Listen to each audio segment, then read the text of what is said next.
Hey, buddy, your game is kind of on fire. Oh yeah, I know it's fire, dude. No, I mean it's like literally on fire. You should probably do something about that. I was actually thinking of adding some new features. Maybe a change to the combat or something? Well, you do that, I'm getting out of here.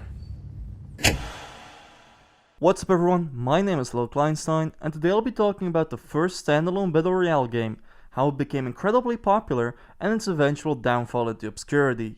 I'm talking about H1Z1. King of the Kill, or just Z1 Battle Royale? Whatever you want to call it, H1Z1 started out, like many other Battle Royales, as a mod, in this case for the zombie survival game by the same name. Back in the day, it got compared as a more arcadey version of DayZ, being less of a survival sim and more about player interaction. The mod for the game became so popular it eventually led Daybreak, the developer of H1Z1, to create their own standalone version, released as an early access on the 15th of January 2015.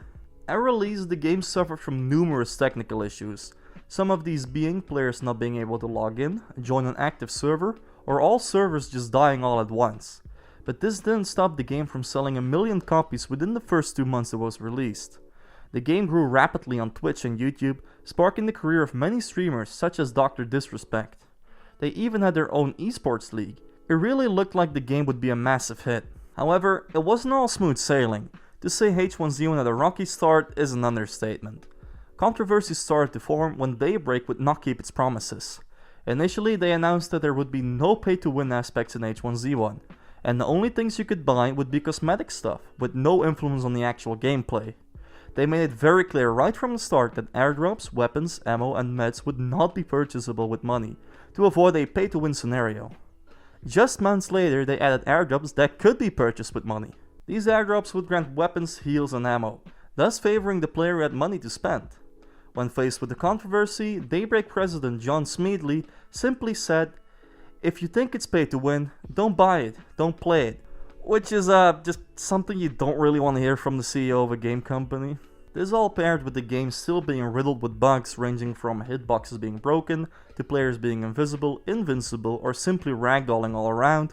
It's fair to say that H1Z1 had a couple of glitches that needed fixing. But Daybreak was focused on adding more and more stuff to the game rather than fixing the already existing issues. 2015 would continue to be a bad year for H1Z1, especially after hacker group Lizard Squad kept DDoSing their servers and introducing even more downtime as a response to CEO John Smedley calling them out on Twitter. These were all the tweets in question, but one particular tweet I'd like to highlight is this one. Quote, "His parents need to be held accountable for his actions, in addition to his going to jail. So, I'm coming for you, Julius." End quote. Shortly after that, John Smedley left Daybreak to form another company. This might have actually been beneficial for Daybreak, as Smedley had done his fair share of damage to the company and the H1Z1 title. But things were not looking good for the game. That summer, the game barely managed to hold around 20,000 to 25,000 peak players on Steam. Bugs and downtime issues would continue to plague the game for months, until the necessary updates were released. But every time a new patch got released and fixed some bugs, it would introduce many more. Till this day, H1Z1 is still a buggy mess. In February of 2016, they split up H1Z1 into 2 separate projects with their own dedicated development teams. To avoid any confusion, the original survival game H1Z1 was renamed to H1Z1 Just Survive, and the Battle Royale game H1Z1 was renamed to H1Z1 King of the Kill. At a surface level you might think that's a good thing. Split up the development team so that each team can truly focus on making their project the best it can be. But the fear amongst players was that one game would eventually eclipse the other. Later that year, it was announced that the development of the console versions was put on hold in order to focus on the PC versions of the game, which was given the official release date of September 20th, 2016. However, a week before the game's release, the game's executive producer stated that, due to many features remaining unfinished, the game would still remain in early access until further notice. As a compromise, the game received a large update on September 20th, including many of the features that were intended for the official release. With this new update, the player count grew, and would continue to climb slowly. Some noteworthy things that happened in 2017 were a televised tournament for the game titled H1Z1 Fight for the Crown, It aired in April on the CW, which to me makes little to no sense. Why not just do it on Twitch or like literally any other streaming platform, where the audience for the game would probably already be. But anyways, I digress.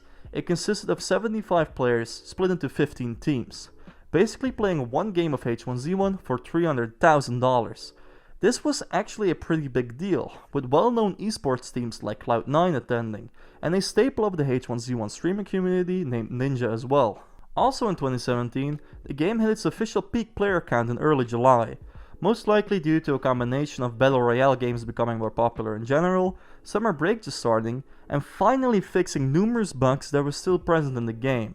They also added some quality of life updates, things like adding leaderboards, tweaking the UI, adding a new map, and so on.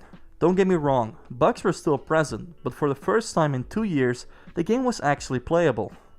And players took notice of this, with H1Z1 hitting 150,000 peak players shortly after. The community was ecstatic. This truly was the heyday of H1Z1, with on average 86,000 people playing it, and even more watching it on Twitch and other platforms, with Dr. Disrespect even going as far as to say he believes that H1Z1 in its prime was the best Battle Royale experience ever. The original clip is currently unviewable due to the dog's channel being removed from Twitch. But he originally said, quote, "Like that period of H1Z1 is by far better than any other Battle Royale. Proximity chat, vehicle use, the way the guns felt, the intensity of an endgame situation. So I'd have to go with H1Z1 number 1 in its prime." End quote. And it seems like he still holds the same opinion years later, as seen in a more recent clip. Fortnite's not the best BR ever. It's H1Z1. Let's not get it mistaken. That was the best. And after that amazing month of July with people truly enjoying what was becoming of H1Z1, shit hit the fan. It started with a bunch of hotfix updates that caused even more bugs and downtime due to the update not installing correctly for many players. Then they introduced the infamous Hellfire 4.5 SMG, which nobody needed and nobody asked for, an OP, poorly balanced weapon that favored an up-close spray meta and would eliminate players within seconds, giving very little time to react. It's safe to say many players left the game due to this weapon and never came back. And all of this wasn't the end of it. August still had more to give. On the 29th of that month, they released the H1Z1 combat update, which changed spray patterns for many of the weapons and tweaked the movement. An update that was received very poorly by the community, and essentially changed the game too radically. This all took a severe toll on the player count. From there on, things started going downhill fast. H1Z1 was struggling to keep up with other, more popular Battle Royales. In September 2017, Daybreak began incorporating an increasing number of elements from PUBG, resulting in H1Z1 becoming a buggy mess of failed attempts. It bore less and less resemblance to the game that people were just starting to enjoy. By now their peak player count was around 60,000 players, a massive drop in the span of just 2 months. Whatever success Daybreak had initially was now rapidly vanishing. The Steam comments section by then was just filled with pleas to go back to pre-Season 3, when the game was at its peak. In October, the developers announced that the game would be dropping its King of the Kill subtitle, becoming known as simply H1Z1. They were determined to keep and or try to rebuild their player base, as evidenced by their decision to hold an invitational tournament during TwitchCon that same month. Additionally, still in October, they announced the H1Z1 Pro League, which was a partnership between Daybreak and Twin Galaxies to create a more sustainable and professional esports league for the game. But this was yet another complete fiasco, resulting in barely any benefit for the game and actually sparking more controversy after salaries were not paid and allegations of abuse surfaced. Their TwitchCon event was actually sort of a success. It garnered a lot of views and increased the game's popularity once more, as we see player count stagnate a bit around 40,000 in November and December. But really to no avail, as we see them fall back down to around 20,000 shortly after. Eventually, in 2018, H1Z1 officially left early access on the 28th of February, and added a new mode called Auto Royale, which would play exclusively with cars, and was actually received fairly well. And on top of that, the game became free to play. This initially sparked a rise in the player count, back to around 40,000 players, but it soon fell back down a month later because Daybreak got into yet more controversy. On April 6th of the same year, the US Department of Treasury targeted several Russian oligarchs, and froze their assets due to destabilizing activities. One of these oligarchs was Victor Vexelberg, who owns the Renova Group conglomerate and its subsidiary Columbus Nova. Columbus Nova, being the parent company of Daybreak Game Company, caused a lot of people to start panicking about the future of H1Z1, but from what I gathered, nothing ended up really happening. In May, Daybreak would launch an open beta for the game on PS4, 2 years after they originally announced to put the console ports on hold. And while mildly successful, even having its own battle pass, the success was not enough, and Daybreak was now hit with employee layoffs. About 70 employees across various departments of Daybreak were laid off all at once. In October, having no financial reason to keep it alive anymore, Daybreak officially shut down H1Z1 Just Survive. The mode that sparked the whole idea of H1Z1 was no more. And honestly, they were right to do it. It didn't make much sense to keep it up. By the time it was shut down, the peak game population for Just Survive was a bit more than 1,000 players, and that simply wasn't enough. In March of 2019, the game got a new update and was rebranded as Z1 Battle Royale under the development of NantG Mobile. The update reverted the majority of the changes made to the game's mechanics, weapon balancing, and the user interface back to a build of the game from early 2017. In addition, a new mission system as well as ranked play, including monthly tournaments between the top 75 players in the region, were added.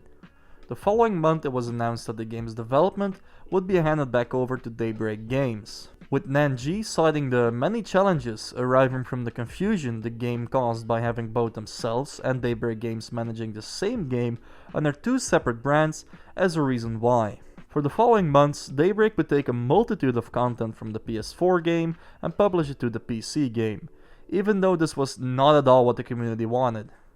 Daybreak also promised a new map called Outland. However, this would never be published on the PC version, only releasing on the PS4. It's also said that NantG handed over all of the files used in Season 4, which included old weapon models, UI, and improved movement, but Daybreak would never publish this, and instead went the route of copy-pasting things from the PS4 game into the PC version. Z1 Battle Royale would have its last update on the 19th of February 2020, which was pretty underwhelming, only removing the ARV from the game after an issue that caused players to prone and shoot from inside the vehicle. After that, Daybreak was bought by Enad Global 7, aka EG7, in December of 2020 for $300 million. 4 months later, in April of 2021, EG7 published a community video to their YouTube channel.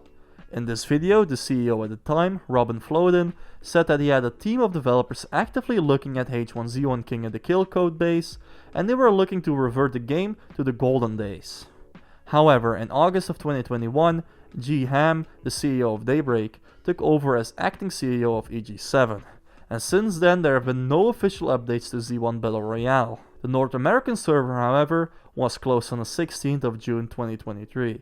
And only the European server remains, with no official update on any social media, absolute radio silence. Since the Z1 Battle Royale rebrand, the player base continued to decline steadily, and by June of 2019, the average player count wasn't even in the thousands anymore. Lobbies were 15 to 20 players at most. People initially played H1Z1 because it was the first standalone Battle Royale game, and because it had unique and thrilling gameplay.